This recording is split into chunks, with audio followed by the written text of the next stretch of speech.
जैसे कि होता है ना कि conscious mind, subconscious mind, unconscious mind, माने कि चेतन मन, अवचेतन मन और अचेतन मन।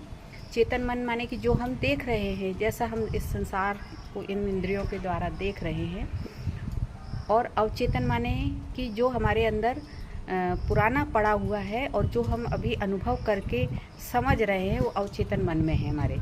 ठीक है, तो होता क्या है, हम चेतन मन से जो कुछ देख रहे होते हैं, सब वायुमंडल बदला हुआ है, संसार में सब चीज़ें जल्दी जल्दी बदल रही हैं, तो उसको जब हम देखते हैं तो हमारे देखने का नज़रिया जो है, जैसे सब देख रहे हैं उस तरीके से हम भी देखना शुरू कर देते हैं।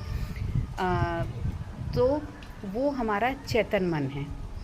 ठीक है, तो जैसे सबने कहा कि हाँ ये गलत है, तो हम भी ये मानने लगते कि हाँ वो गलत है। तो इस तरीके से हमारी समाज में कंडीशनिंग हो जाती है, जो चेतन मन के द्वारा हम रिसीव कर रहे हैं। तो वो धीरे धीरे अंदर जा रहा है अवचेतन मन में। अवचेतन मन में मतलब 80% चीज़ें ऐसी दबी होती हैं अवचेतन मन में, धीरे धीरे कई जन्मों की चीज़ें दबी होती हैं, संस्कार जैसे कहते हैं, वो दबा होता है जो हमें पता नहीं होता है।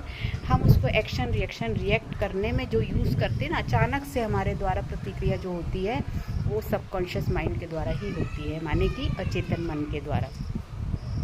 तो वो 80% जो दबा हुआ है अंदर, जो हमारे अंदर से रिएक्शन होने लगता है, रिएक्ट करने लगते हैं, हमें खुद ही नहीं पता होता है, वो अंदर जो भरा हुआ है उसी को ही जब हम परमात्मा की याद से धीरे धीरे बदलना शुरू करते हैं, वही परमात्मा हमें ज्ञान के द्वारा उसको बदलते हैं, हमारे अंदर की उस स्मृति को बदलते हैं, जो पुराना पड़ा हुआ है, जो कंडीशनिंग हमारे अंदर हुई है सबकॉन्शियस माइंड में, उसको धीरे धीरे बदला जाता है, परमात्मा बदलते हैं, है ना।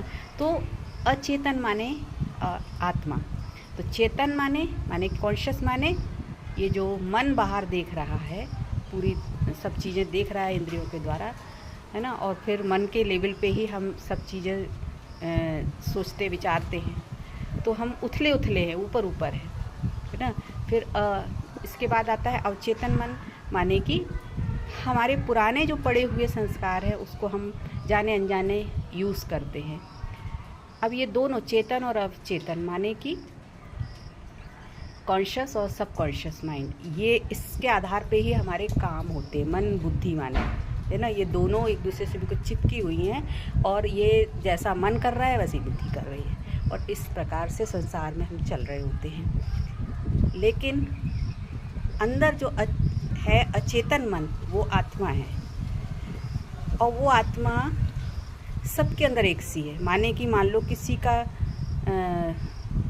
को तकलीफ़ है, तो उसको दुख हो रहा है, उसको रोना आ रहा है, उसके अंदर से किसी के प्रति प्रेम करुणा आ रहा है। संसार में सब चाहता है कि हम शांति से रहें, प्रेम से रहें, करुणा दया सबके अंदर है। तो ये जो गुण हैं ये आत्मा के अंदर होते ही हैं, लेकिन ये जो ऊपर चेतन मन और अवचेतन मन है ना, वो इतना ज़्यादा एक्टिव है कि जो अचेतन मन है उधर तक हम पहुंच ही नहीं पाते हैं, जबकि वास्तव में हम अचेतन मन हैं।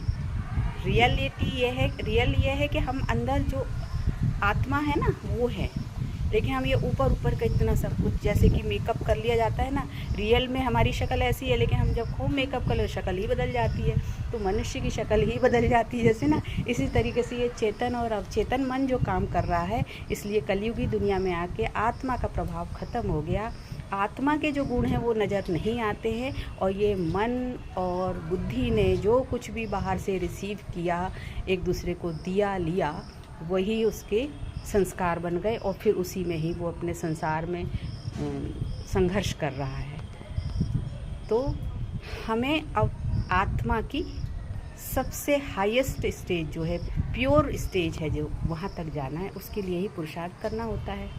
ओम शांति।